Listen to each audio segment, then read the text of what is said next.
আমরা এখনো স্বাধীনতা অর্জন করতে পারি নাই। আমরা সেদিন স্বাধীনতা অর্জন করতে পারবো যেই দিন বাইতুল মুকাদ্দাস আমাদের হাতে হবে ইনশাআল্লাহ। ওই দিন আমরা 10 গুণ মূল্য আদায় করবো ইনশাআল্লাহ। এই যে আমাদের এক একটা ভাই, এক একটা বোন, এক একটা আমাদের শিশু, এদের এক একটা রক্তের, মাজলুমদের রক্তে 10 গুণ চড়া মূল্য আদায় করবো ইনশাআল্লাহ। আমাদের বাচ্চাদেরকে বোম মেরে হত্যা করা হয়েছে, আমাদের বোনদেরকে দিনের পর দিন ধর্ষণ করা হয়েছে, বিগত 100 বছর হয়ে গেল। আর আশপাশে অনেক মুনাফিক বসে আছে, এরা টু শব্দ পর্যন্ত করতে পারে। ধিক তোমাদের রাজতন্ত্রের উপরে, তোমাদের ক্ষমতার উপরে ধিক্কার জানাই আমরা। যেই ক্ষমতা নিয়ে তোমরা ইহুদিদের বিরুদ্ধে দাঁড়াতে পারো না, এই ক্ষমতার উপর আমরা ধিক্কার জানাই। ইমামুল মাহদী যখন আসবেন এবং ঈসা ইবনে মারিয়াম যখন আসবেন, ইনশাআল্লাহ তাআলা এই গোরার তাগুতি শক্তির কোনো অস্তিত্ব এই পৃথিবীতে থাকবে না ইনশাআল্লাহ। আমরা এটাও জানি 80টা পতাকা একত্রিত হবে। কতটা? 80টা পতাকা একত্রিত হয়ে মুসলমানদের বিরুদ্ধে তারা যুদ্ধ করবে। ইতিহাসের ছাত্র কেউ থাকলে আমার সামনে দাঁড়ায় বলেন তো, যে এই পুরো বিশ্বের ইতিহাসে কোনোদিনও 80টা ফ্ল্যাগ একত্রিত হয়ে মুসলমানদের বিরুদ্ধে লড়েছে? হয়েছে এই ঘটনা কখনো? তার মানে হয় বর্তমানে হবে অথবা ভবিষ্যতে হবে। আর আপনাকে যদি জিজ্ঞাসা করি এটা কাদের দ্বারা সম্ভব, পুরো বিশ্বের 80টা ফ্ল্যাগকে একত্রিত করা কাদের দ্বারা সম্ভব? আপনার বিচক্ষণতা থাকলে, খিদির যদি আপনি হয়ে থাকেন, আপনি বুঝতে পারবেন কাদের দ্বারা সম্ভব। এখন এটা হলো জিওপলিটিক্যাল অবস্থা। তবে ওইখানে যে ওদের মধ্যে সবাই এক তা নয়, ওদের মধ্যেও দুটো ভাগ আছে। এক শ্রেণীর নাসারা আছে যারা মুসলমানদের কাছাকাছি থাকবে, যারা দেখবেন মুসলমানদের পক্ষে অবস্থান নেবে। আর এক শ্রেণীর নাসারা থাকবে যারা মুসলমানদের সরাসরি শত্রুতা করবে। এই বিষয়ে আল্লাহ পাক সূরা মাইদার মধ্যে স্পষ্ট বলেছেন, ইয়া আইয়ুহাল্লাযীনা আমানু, হে মুমিনগণ, লা তাত্তাখিযুল ইয়াহুদা ওয়ান নাসারা আউলিয়া, তোমরা ইহুদি এবং নাসারাদেরকে বন্ধুরূপে গ্রহণ করো না। কে বলেছেন? কে বলেছেন? এখন আপনি কি আল্লাহর দিকে তেরে আসবেন? আপনি কি আল্লাহর সামনে আল্লাহর দিকে তেরে আসবেন? আপনি আল্লাহ, আপনি কেন এই কথা বললেন? আপনি কেন অসাম্প্রদায়িক কথা বললেন? এমন কথা বলবেন? আল্লাহ বলছেন সূরা মাইদা আয়াত নাম্বার 51-তে, কত নাম্বার? আল্লাহ বলছেন, ইয়া আইয়ুহাল্লাযীনা আমানু, হে মুমিনগণ, তোমরা যদি মুমিন হয়ে থাকো, লা তাত্তাখিযুল ইয়াহুদা ওয়ান নাসারা আউলিয়া, ইহুদি এবং নাসারাদেরকে বন্ধুরূপে গ্রহণ করো না। এখন কি আল্লাহ পাক সব ইহুদিকেই বলছেন? সব ইহুদি, সব নাসারাকেই বলছেন? সব খ্রিস্টানকে বলছেন? উত্তর না। কাদেরকে বলছেন? বা'দুহুম আউলিয়াউ বা'দ। ইহুদি নাসারার মধ্যে যারা একে অপরের বন্ধু, ইহুদি নাসারাদের মধ্যে যারা একে অপরের বন্ধু, আল্লাহ পাক তাদেরকে আমাদেরকে বন্ধুরূপে গ্রহণ করতে নিষেধ করেছেন। কেন? আল্লাহ পাক বলেছেন, ওয়া মান ইয়াতাওয়াল্লাহুম মিনকুম ফাইন্নাহু মিনহুম, তোমাদের মধ্যে কেউ যদি ওদের দিকে চলে যায়, ওদের দিকে মুখ ফিরায়, ওদের সাথে বন্ধুত্ব করে, অ্যালায়েন্স করে, তাহলে সে এই উম্মার কেউ না, সে তাদের অন্তর্ভুক্ত হয়ে যাবে। এখন আপনি বলেন তো, সারা বিশ্বের ইহুদি এবং খ্রিস্টানরা কি একসাথে আছে? না, ওদের মধ্যে কিন্তু বিভক্তি আছে। আছে না? ওদের মধ্যে বিভক্তি আছে। খেয়াল করে দেখেন, এই ইস্যুগুলোতেও সব খ্রিস্টান কিন্তু একসাথে ইহুদিদের পক্ষ নেয় নাই। ভালো করে খেয়াল করে দেখবেন, বোঝার চেষ্টা করবেন, ওয়ার্ল্ড অ্যাফেয়ার্স বুঝবেন। ওদের মধ্যে ডিভাইডেশন আছে। আল্লাহ পাক বলেন, সব ইহুদি সব খ্রিস্টান খারাপ এমন নয়, তাদের মধ্যেও ভালো মানুষ আছে। কিন্তু যে ইহুদি যে খ্রিস্টানরা একে অপরের বন্ধু, তাদেরকে তোমরা বন্ধুরূপে গ্রহণ করো না। তাহলে আমাকে বলেন তো, স্ট্রেট ফরওয়ার্ড বলি, যে যারা প্যালেস্টাইনে জুলুম করছে, যে জারজ রাষ্ট্র, তাদের বন্ধু কোন খ্রিস্টানরা? কোন দিকের, কোন পৃথিবীর কোন দিকের, কোন সভ্যতার খ্রিস্টান রাষ্ট্রগুলো ওকে মদদ দিয়েছে বলেন তো দেখি? সর্বপ্রথম ওকে বড় করেছে ব্রিটেন। কে বড় করেছে? এবং এই পশ্চিমা সভ্যতা, ওর সাথে আরো অনেকগুলো কান্ট্রি আছে। তারপরে দ্বিতীয় বিশ্বযুদ্ধের পর 1914 সালে যখন অটোম্যানদেরকে পরাজিত করা হয়েছে, তখন ব্রিটেন ইহুদিদেরকে ঢুকিয়েছে জেরুজালেমে। তারপরে পেলে পেলে বড় করেছে। তারপর যখন ওরা একটু শক্তিশালী হয়ে গেছে, তখন ব্রিটেনের রোল শেষ। দ্বিতীয় বিশ্বযুদ্ধের পর সে দায়িত্ব চাপিয়ে দিয়েছে আমেরিকার হাতে। এরপরে সে এই জারজ রাষ্ট্রটাকে আস্তে আস্তে বড় করতে করতে ওই শিশু থেকে একদম ঘোড়সাওয়ারের ঘোড়ায় পরিণত করেছে, আরো শক্তিশালী করেছে। এবং বিগত 1945 থেকে এই 2024 পর্যন্ত, এখন পর্যন্ত প্রত্যক্ষ মদত দিয়ে দিয়ে সে তাকে বিশ্বের রুলিং স্টেট বানিয়েছে। এখন সে বিশ্বের মুসলমানদেরকে বলে, ওঠো, মুসলমানরা ওঠে, বসতে বললে বসে। বাস্তবতা এটা না যে আপনার অনেক মসজিদ আছে, অনেক মাদ্রাসা আছে, অনেক মুসলমান আপনারা, যুব সমাজের একদম বিস্ফোরণ, একজন বক্তা আসছে, একদম আল কোরআনের আলো ঘরে ঘরে জালো। আদতে এগুলোর কোনো মূল্য হচ্ছে না। আদতে এগুলো দিয়ে সারা বিশ্ব দিন প্রতিষ্ঠা হচ্ছে না। কারণ বিশ্বের বাস্তবতা আমরা বুঝতে পারি না। বিশ্বের বাস্তবতা বুঝতে হলে খিজির হতে হবে। বিশ্বের বাস্তবতা এইটাই যে ওরা এখন এত শক্তিশালী একটা অবস্থায় গিয়েছে, ওখান থেকে আমাদেরকে তারা কন্ট্রোল করা শুরু করেছে বিগত প্রায় 100 বছর থেকে। কত বছর থেকে? এগুলো আমাদের হুঁশই নাই। আমরা মনে করি মাশাআল্লাহ আমি 5 ওয়াক্ত নামাজ পড়ি, বাস কাম খালাস, আমি যাকাত দিয়েছি কাম খালাস, আমি একদম পর্দা করি মাশাআল্লাহ সব কাম খালাস, আমি একটা মসজিদ করেছি বাস কাম খালাস, আমি মাশাআল্লাহ একটা মাদ্রাসা চালাই বাস দিন কাম হয়ে গেছে। No, not at all. Question গেলেও না, যতদিন পর্যন্ত মুসলমানরা আবার সেই ওমর ইবনে খাত্তাবের শাসন কায়েম করতে পারে নাই, এই বিশ্বে মুসলমানরা স্বাধীন নয়।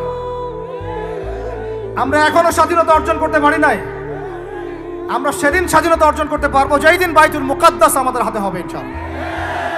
ওই দিন আমরা 10 গুণ মূল্য আদায় করবো ইনশাআল্লাহ। এই যে আমাদের এক একটা ভাই, এক একটা বোন, এক একটা আমাদের শিশু, এদের এক একটা রক্তের, মাজলুমদের রক্তে 10 গুণ চড়া মূল্য আদায় করবো ইনশাআল্লাহ।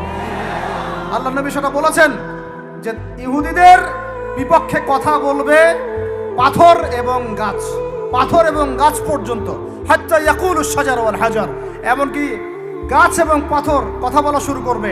ইয়া মুসলিম, হে মুসলিম সৈন্য, ইন্না ওয়ারাইল ইয়াহুদ, আমার পিছনে ইহুদি সৈন্য দাঁড়িয়ে আছে, তাল ফাকতুলহু, আসো একে হত্যা করে যাও। এই দৃশ্য দেখার জন্য এখনো এই সভ্যতা বাকি আছে ইনশাআল্লাহ। ইনশাআল্লাহ আমরা 10 গুণ চড়া মূল্য আদায় করবো ইনশাআল্লাহ। আমাদের মাজলুম ভাইদেরকে হত্যা করা হয়েছে, আমাদের বাচ্চাদেরকে বোম মেরে হত্যা করা হয়েছে, আমাদের বোনদেরকে দিনের পর দিন ধর্ষণ করা হয়েছে, বিগত 100 বছর হয়ে গেল। আর আশপাশে অনেক মুনাফিক বসে আছে, এরা টু শব্দ পর্যন্ত করতে পারে। ধিক তোমাদের রাজতন্ত্রের উপরে, তোমাদের ক্ষমতার উপরে ধিক্কার জানাই আমরা। যেই ক্ষমতা নিয়ে তোমরা ইহুদিদের বিরুদ্ধে দাঁড়াতে পারো না, এই ক্ষমতার উপর আমরা ধিক্কার জানাই।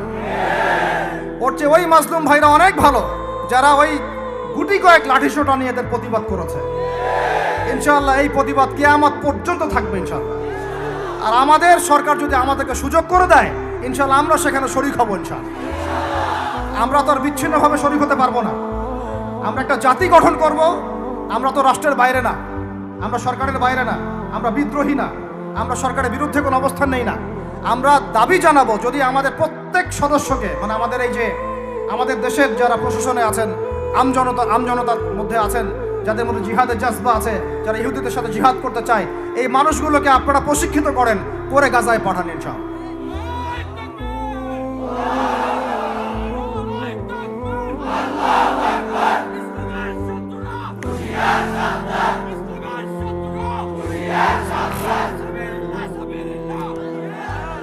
আমি এখানে গরম গরম বক্তব্য দিতে আসি নাই। এখানে গরম গরম বক্তব্য দিয়ে আপনাদেরকে উত্তেজিত করা আমাদের উদ্দেশ্য না। উদ্দেশ্য হচ্ছে বিশ্বের প্রেক্ষাপটটা বোঝানো। এই বিশ্বে আমরা স্বাধীন হতে এখনো পারি নাই। যেদিন পারবো, কোন দিন পারবো? যেদিন বাইতুল মুকাদ্দাস আমাদের হাতে আসবে। বিশ্বাস করেন ওই জায়গা থেকেই ইনশাআল্লাহ অচিরে ঈসা ইবনে মারিয়াম সারা বিশ্বকে শাসন করবে ইনশাআল্লাহ। ওই সময় দেখবেন মুসলমানরা স্বাধীনতা কাকে বলে। আমি বলেছি এক একটা জুলুমের 10 গুণ চড়া হিসাব আদায় করা হবে ইনশাআল্লাহ। এটা হবেই, আমরা পারি আর না পারি, আমরা বেঁচে থাকি আর না থাকি, আপনারা থাকেন আর না থাকেন, আমাদের বাচ্চারা থাকুক আর না থাকুক, একটা প্রজন্ম আল্লাহ পাক নিয়ে আসবেন। একটা প্রজন্ম আল্লাহ পাক নিয়ে আসবেন। আমি বলছি ওই প্রজন্ম টিকটক প্রজন্ম না, ওই প্রজন্ম এইসব মানে সেলফি শোডাউন আইওয়াস প্রজন্ম না। ওই প্রজন্ম এরকম না যে নামাজ পড়ে না, কোরআন তেলাওয়াত করে না। ওই প্রজন্ম এমন না দাওয়াতের মেহনত নাই, ওই প্রজন্মের জিহাদের কোনো জজবা নাই, ওই প্রজন্মের মধ্যে ইসলামের শারঈ কোনো জ্ঞান নাই, ওলামায়ে কেরামের কোনো সোহবত নাই, দিন প্রতিষ্ঠার কোনো ফিকির নাই। এমন প্রজন্মের কোনো প্রয়োজন নাই আমাদের। আমাদের এমন প্রজন্মের দরকার যে প্রজন্মের প্রত্যেকটা যুবক ভাই নামাজি, কোরআনওয়ালা, সুন্নতওয়ালা, সুন্নতের পাবন্দ এবং তাহাজ্জুদ গোজার। এক কথায় রাতের বেলার দরবেশ, দিনের বেলার ঘোড়সাওয়ার। এইরকম প্রজন্ম যখন আমরা করতে পারবো, ওই দিন ইনশাআল্লাহ এই মাহফিল বলেন, এই মসজিদ, মাদ্রাসা, এই রাষ্ট্র সব সফল হবে ইনশাআল্লাহ। এখন শুধু বেসিক কাজ করা হচ্ছে। আমাদের মূল গন্তব্য বাইতুল মুকাদ্দাস, ওইটা না আসা পর্যন্ত আমাদের শান্তি নাই, ঘুম নাই। কারণ ওরা আপনাকে ঘুমাতে দিবে না। তো আপনারা কি মনে করেছেন যে ওরা শুধু অতটুকু গাজার ওই অতটুকু জায়গায় চায়? কোশ্চিন কালেও নয়। যে আরবরা ওদের বিরুদ্ধে এখন কথা বলতে সাহস পাচ্ছে না, ওই এক একটা আরব রাষ্ট্র দখল করে ছাড়বে দেখে নিয়ে। আমি যদি ওটা চাচ্ছি না, দোয়া করি না, কিন্তু ওদের এজেন্ডা এটাই যে পুরো, আমি আখিরুজ্জামানের স্টুডেন্ট, ওদের এজেন্ডা জায়নিজম, পেট্রো ডলার থেকে শুরু করে প্যালেস্টাইন ইস্যু নিয়ে আমি আলহামদুলিল্লাহ বিগত 5-7 বছর থেকে পড়াশোনা করেছি। আমি আমার টুপির নিচ থেকে কথা বলছি না। ওদের এজেন্ডা হচ্ছে পুরো হোলি ল্যান্ডটা তারা দখল করতে চায়। হোলি ল্যান্ড কাকে বলে এটাও তো আমরা জানি না। ওরা শুধুমাত্র ওই ওয়েস্টার্ন ব্যাংক আর বাইতুল আকসা, বাইতুল মুকাদ্দাস আর এই গাজার অংশটুকু দখল করতে ওখানে আসে নাই। ওরা এসেছে পুরো হোলি ল্যান্ডটাকে দখল করতে। আমি ওলামা সম্মেলনে বলেছিলাম, পুরো হোলি ল্যান্ড তারা দখল করতে এসেছে। হোলি ল্যান্ড মানে মিশরের নীল নদ থেকে শুরু করে ইরাকের ইউফ্রেটিস নদী পর্যন্ত এই পুরো জায়গাটা তারা দখল করতে চায়। কেন চায়? কারণ তারা মনে করে ওই জায়গাটা সৃষ্টিকর্তা তাদেরকে দিয়েছেন। নাউজুবিল্লাহ।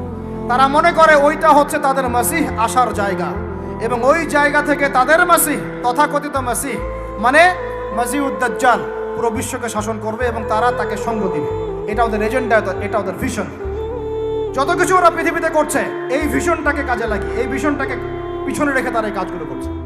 এটা আপনি বুঝতে পারবেন না বাইরের চোখ দিয়ে, ভিতরের চোখ দিয়ে পড়াশোনা করেন, খেদির হন, বুঝতে পারবেন। ওরা বাইতুল মুকাদ্দাস চায় না, পুরো হোলি ল্যান্ডটাই দখল করতে চায়। এ কারণে এই উদ্দেশ্যেই তারা বিগত 100 বছর থেকে পুরো ওয়ার্ল্ড অ্যাফেয়ার্সের আগে রাজনীতির নিয়ন্ত্রণ নিয়েছে। কিসের নিয়ন্ত্রণ নিয়েছে? আপনি নিচু জায়গায় যত কথাই বলেন, ওই জায়গার ক্ষমতা আপনার হাতে না থাকলে আপনি জনগণকে সর্বোচ্চভাবে ইসলামের দিকে আনতে পারবেন না। আপনি এখন যদি সবাইকে জোর করে মাস্ক পরাতে পারেন আইন প্রয়োগ করে, এভাবে ওই ক্ষমতা হাতে থাকলে প্রত্যেক জনগণকে কোরআনও শেখানো যায়। ওই ক্ষমতাটা ইসলামের দরকার আছে। যদি ওই ক্ষমতার বলে প্রত্যেক মানুষকে মসজিদে সোশ্যাল ডিস্টেন্স মেনটেন করানো যায়, তাহলে ওই ক্ষমতা যদি হাতে থাকতো প্রত্যেক মা বোনকে পর্দা করানো যেত, প্রত্যেক যুব ভাইকে দিন শেখানো যেত, বাধ্যতামূলক কোরআন শিক্ষাও চালু করা যেত, বাধ্যতামূলক কোরআন শিক্ষার সাথে হাদিসের শিক্ষা চালু করা যেত, সিলেবাসের মধ্যে নবীর সিরাত সংযোজন করা যেত।